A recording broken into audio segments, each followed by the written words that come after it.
Do you follow what I'm saying? And studies show this. I don't know if y'all know this or not. This is a good DEI conversation.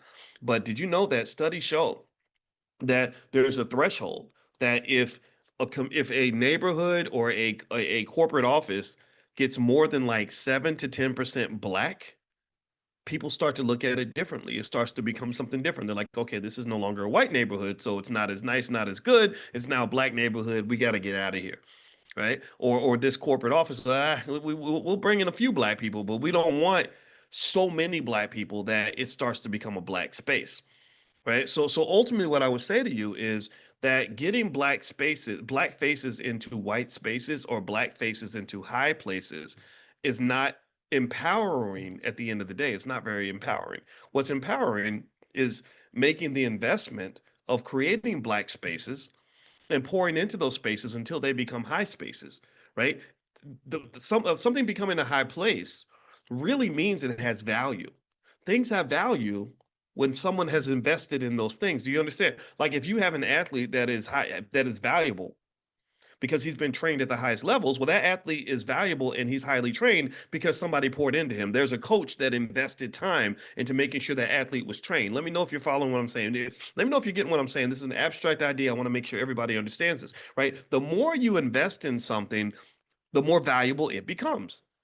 If you got a bank account and you don't put money in the damn account, then that's not going to be a valuable account.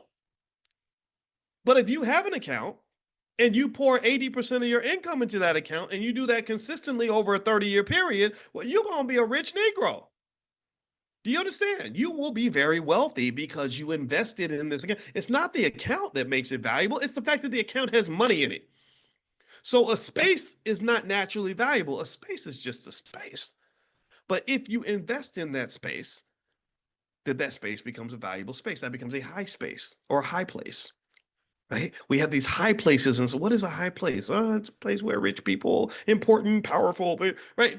Whatever, right? Like, and there are all these places that are seen as important, like the Met Gala. You know, where everybody shows up and they dress like a tree trunk and they wear goofy, stupid costumes that look like Disney characters in a horror movie, right? Or somebody will show up wearing a piano on their head or something crazy. But the Met Gala is seen as a high space. I don't see it as a high space. I see it as a place. It reminds me of that song. You know that song, "The Freaks Come Out at Night," right? The people that show up at the Met Gala, half of them look crazy. Half y'all look mentally ill. But they do that because they see that as a high place. So they say, I want to be a black face in a high place. So therefore, I'm going to go to the Met Gala. Well, here's the thing.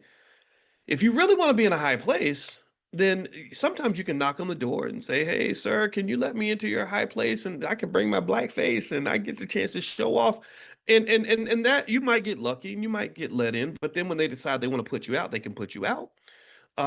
What's better is to say, let's create a black place and let's make it a high place. We're gonna take this black place and when you tell me to go to the white place, I'm not interested in going to the white place because I'm gonna go to the black place because I know that I have value. See, it's understanding your worth. If I know my worth, then I know that my worth is not dependent upon your acknowledgement of my worth. I don't need white folks to see me for me to know that I'm damn good at what I do. I know I'm good whether you see me or not.